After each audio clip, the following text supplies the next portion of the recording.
needed. Toilet paper, Coca-Cola, aspirins, munitions, tanks. I was on a tanker throughout the whole war, gasoline and oil for the Halsey's Third Fleet. Halsey's Third Fleet. And I was in when I was 16 years old. I ran away from home. I came back and I thought I'd be the returned victor. When my old man seen me Christmas Day, which was my birthday, and Christmas Day, which is his name day, is a big affair being of Greek descent. The house was just jam-packed. I didn't let no one know I was coming. And I came home, it was 2000 hours. The old man answered the door, he looked at me, and he looked, and the Greek words that he used, thank God it was in Greek, but the greeting I got was a slap in the face, wanting to know where the heck I've been all this time. But the Merchant Marine, they did everything and carried everything, everything. And when they finally did recognize us, oh geez, I'm sorry, Cal. Geez, Cal, I'm sorry. But anyway, like he said, we were finally recognized. We got some benefits. I went to the bank to borrow money. We had some money to buy this house. And he says, well, how are you going to pay for it? The balance. I says, my GI Bill, he says, no, Merchant Marine, you guys are going to get. I says, you better check and see. We finally got it coming. I got it coming, you're going to give it to me. And that's how I got my wound. But anyway, they finally recognize us. Too little, too late. We're all up in our 80s and 90s now. Yeah. But anyway, God bless America, and thank God for that guy that was pushing the thing through Congress. Yeah. The first one, don't mention him. You got that right. I just wanted, anyway, but it's still there, laying there. The guy he was a congressman who first introduced it from California, and he didn't retire with a very good reputation. Oh, okay. It's been taken up by another congressman now. And your name, sir? Bosales, Michael C. B-O-O-S-A-L-I-S-I-S,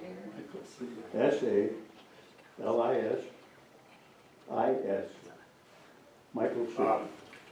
Anybody else would like to speak to and address the I want to make a comment that it's been a lot of years since we formed this organization down on Lyzetta Boulevard. I don't know if anybody here was in that first meeting or not, but we were in a restaurant down there, the Boulevard, or I don't remember which one for sure.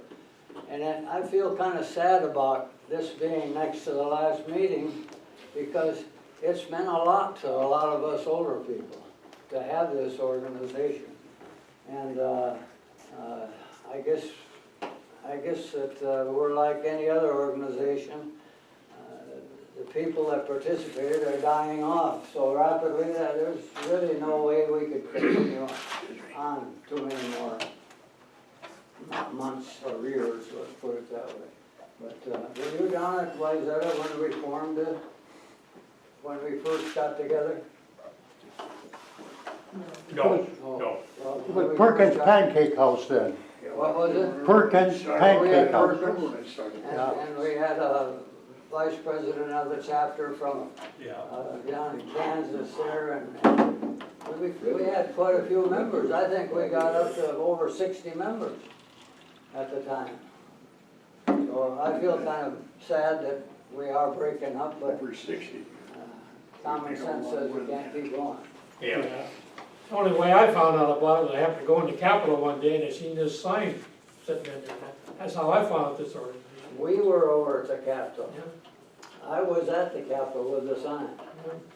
Well, I didn't, nobody was there with the sign at the time I seen it, but there was a that's where I seen the sign that said about it. Otherwise, I would have never known about it, so. We have actually some real veterans here as far as getting early in the war. in that. And if we would like those people to kind of relay their experiences, if they would, please. I think most of them are dead. Well, I know that some of you were joined up in like 1943 and before the war ended in 44. Now, it just happens that Roy and I are latecomers. We didn't experience any part of the real conflict at that time, but when we graduated, we got shipped to Brooklyn, New York, she said Bay, and most of the time our sailing was what you might say kind of tame compared to what they had, especially in the North Atlantic, where we lost so many ships. A little bit.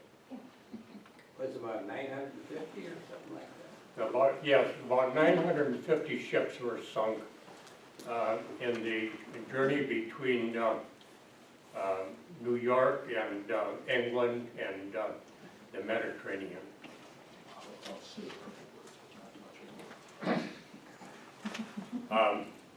Right? Yes, Walk over go ahead, Rolf. there. Talk a little. I don't have a whole lot to say. I went in late '43, early '44. There was a lot of activity in the North Atlantic yet. For any of you guys that sailed the convoys, you know what the North Atlantic was in the wintertime. If you didn't get nailed by a sub or a surface raider, you had the storms to contend with. And so it was interesting. I sailed the North Atlantic convoys, I sailed the South Pacific, the Indian Ocean, Mediterranean, and there was a little activity going on. But that's about it, you know. We didn't get much hot food on the North Atlantic convoy, I'll tell you that. Because it was too rough to cook. So we ate a lot of cold stuff. Yeah, the whole thing was interesting. I loved the sea myself. Just as a kid that couldn't be harmed, you know, we were invulnerable at the age of 17. So I just enjoyed the storms. I liked it up in the crow's nest on lookout when the ship was rolling and I could reach out and almost touch the top of the waves, you know. So yeah, it was good. How about the time the sub chased you in because you dropped out of the convoy with a That was another convoy. Well, We were in a convoy heading into the Mediterranean, and our ship broke down. We lost a piston, Old Liberty ship, 3-cylinder engine, and so we had to lay to for about 24 hours while the engineers got the ship running on 2 cylinders, which gave us about a earth-shaking speed of about 3 knots. We were south of the Azore Islands, and the Azore Islands is a neutral port, and they left an English trawler that was equipped with depth charges to escort us into Horta in the Azore Islands. Just got in there, and here comes a German sub, surfaced, and he laid outside the breakwater for about 3 days waiting for us to come out. But no way were we going to do that. So I think they finally ran out of food or whatever, and they took off and left us. So then we were escorted all the way to Gibraltar at that speed to get a piston. Well, the piston was supposed to have come to Horta on Pan American Airways. The Lisbon Clipper was supposed to drop the piston off. Didn't get there. So they said, no, it's in Gibraltar. So we went to Gibraltar. No, it was sent over to Corsica, the island of Corsica, the Mediterranean. So we went there, and they said, no, Marseille, France is open now, and that's where the piston is now. So we went back to Marseille. We finally got a piston. And then we loaded up with German prisoners and hauled them home. Can I ask a question? How many ships were in a convoy? And Oh, it varied, probably Sometimes 40 you or couldn't see 50 across it. and sometimes 100. and then did It you depended have on where we were going and what, you know, Yeah. what we were taking. destroyers then and escort carriers, or was Yeah, that we just had- some of the We time? had, the Canadian Corvettes was the earliest ones we had. And then, we had, DEs, destroyer escorts, and destroyers, some of the old four-stack destroyers. And, even a battleship and a cruiser in there once in a while. Even had a small aircraft carrier, too, small like. I never had one. Yeah, just a small one, not Yeah, a the- big. I know what they call the baby carrier. Yeah. Yeah, that was on a T2, tanker, hull is what that was. One of the bad things was being in convoy, if you got into what they call a coffin corner. That was on the outside on the rear end. Yeah, yeah. Well, the thing about it is, if you got hit, or for any reason you lost your ship or something, you didn't have much of a chance, because the convoy could not stop to pick you up. There was no, your best bet was the last couple of Navy ships that were sweeping the back part of the convoy.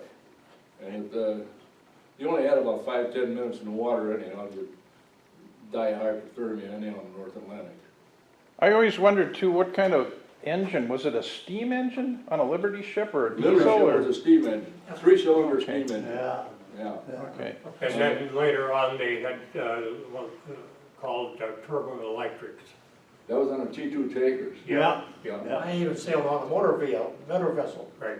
Yep. I sailed those too, the T2 tankers. Yeah.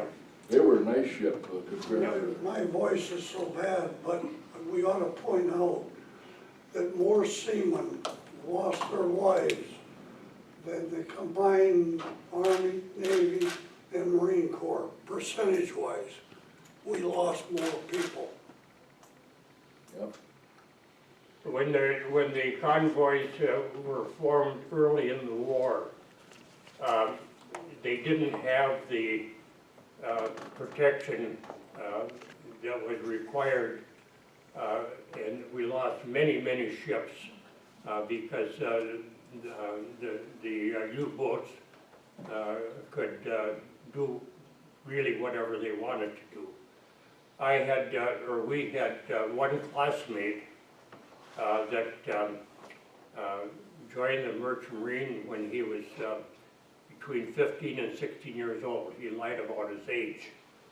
But he was in quite a bit of action, and he made 2 trips to Murmansk, Russia. And they were wicked trips. That was a trip. They would, you had U-boats in the North Atlantic, in the North Sea, then you had the surface raiders in the North Sea and the Baltic, all the way back up and all the way back. So it was a very hazardous type of trip. And, but he made it through, he sailed 2 trips to Murmansk, and he made it both times. You were lucky. Yes, you were. How about these convoys, some of the ships that couldn't keep up with the speed, like some of the Liberty ships, you know, 3-4 knots or whatever. The parting words were they were dropping out, and they got the signal back and forth, you know. And I asked the signalman, what's going on? He says, that Liberty ship there, they can't keep up. Well, what's the convoy commander response? Well, was it drop out and good luck? That's all. If you couldn't keep up, you're on your own. I joined up when I was 17 years old and took my training in Brooklyn's called Sheepshead Bay. I got a map after it shows where it's at. And sailed on the first ship on the Great Lakes, but then I shipped out on the west coast, east coast, or west coast on a trip going to Bombay, India with a load of troops. And the rest of the time I sailed out of the east coast until the last ship I got on in 1945, got on New York City, a Liberty ship, went down to New Orleans and loaded up with ammunition. And while I was there, I ran into a buddy of mine I joined up with, and he became a purser. Hadn't seen him all during the war. And he told me he got torpedoed off of Ceylon And all the guys got off all right, but the ship went down with a load of mules. And he said as soon as you got torpedoed, your pay ended. That's it. Took him 3 months to get home. Have different ships that got him home finally from India. Anyhow, So once you were in the water, your pay ended, is that what you said? that's what he told me, his pay ended when he got torpedoed. Yeah. He got a ship out of Ceylon from there, and then from there it took him to North Africa, and finally got a ship back to the States. You got I never did 500 sail in the bucks for Mediterranean, I sailed in many trips to England, and like I say, the last ship I got on, we went down, loaded the ammunition, went through the canal, and took a load of ammunition to the Philippines, and I was there when they dropped the bomb, so that's when the war ended. And that was like, August 9th? Finally got home in October. When, if your ship got torpedoed and you were in the North Atlantic, you probably had only 12 minutes to survive. Just one follow-up, did you say you picked up POWs, or am I thinking of Yeah, something else? German POWs in Marseille, France, brought them back to Baltimore. Yeah, we brought some back from France too. Yeah.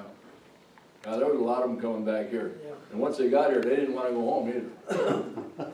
Yeah, I'm just wondering what the German POW's attitude was, they were probably glad to be out of it. The at young that ones point. were still a little gung-ho, the old guys were glad it was over. Yeah. Remember the one we met In Italy? in Italy, yeah. They carried our luggage for us. Oh, yeah, yeah. We were on a trip over, it was back in about '67, I guess. We were on a trip and we had a motel, or a Zimmerfrei they call it, in Italy, some little town up in the mountains. And when we went to go that morning, there was a younger guy, and boy, he grabbed our luggage and carried it down, and I didn't know what the heck was going on. He brought it down, put it right in the trunk of our car, you know. And he'd been a German prisoner in the United States. And he knew, apparently from our conversation, that that must have been something to do with the services, you know. And he says, I loved it over there. He says, I wish I could have stayed. You know, they talk about all the ships that got sunk with torpedoes, but I sailed with a fellow that, him and the chief engineer was the only two who got off a Liberty ship. It broke right in half and sunk. And they were the only two survived. Well, you know, I'm with the 8th Air Force Group, and they had tremendous losses too, but to lose 1 out of 26 people that were in the Merchant Marine, that's unbelievable. You know? Yes. That's an incredible loss. Well, this one guy I sailed with, he was on the Mermass run with 32 ships in the line, 30 of them hit the bottom. Yeah. Okay, I have a request for all the veterans to head over by the flag. And he Do a wants to group get shot. Group photo. Group for a photo. group shot over there. Maybe some could Yeah, well, sit some and then chairs. some, right? Some we can sit, some we'll get to.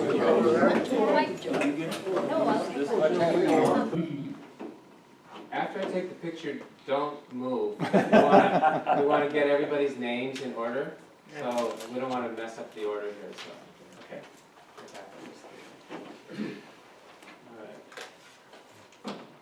All right, everybody looking right here, let's just check and see how it is. We'll get it to photos. Charge up the battery. Wow, what a handsome man! Yeah. Woo! I gotta back up here. Okay, even more. See, they're yelling too.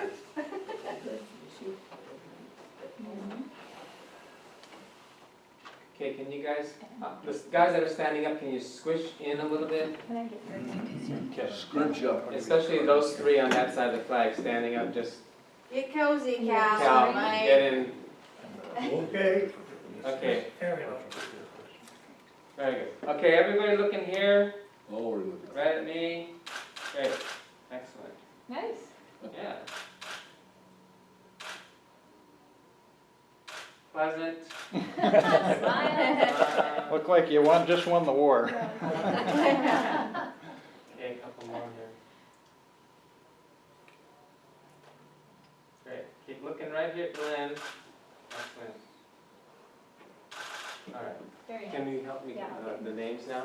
Can Oh, I get did you in, want- Kim? Yeah, go ahead. Okay, why don't we do? On the tropics, so this is how winter. Data. We're just giving the day and running around the shop. It is 1944, I know that. Yeah, it was warm.